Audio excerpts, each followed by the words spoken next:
यदि उपवास रहिबा द्वारा भगवान खुशी हो जाते तेरे दिन दिन धरी उपवास रहुथिबा भिकारी माने सबुठारु भाग्यशाली मनुष्य होइथांते।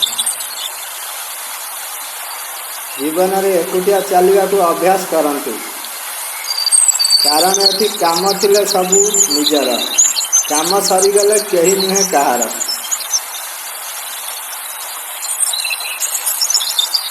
उत्तम बंधु सबू परिस्थिति आम सह थाए, किंतु स्वार्थ रखी संपर्क बांधुवा बंधु सबुबले दूरेबा पाई बाहाना खोजी थाए। अतीत को अत्यधिक भाविले आखिरे लुह झरी थाए, भविष्य को अत्यधिक भाविले मनर भय सृष्टि होता है। वर्तमान को हसी हसी उपभोग कले जीवन सुंदर होता है।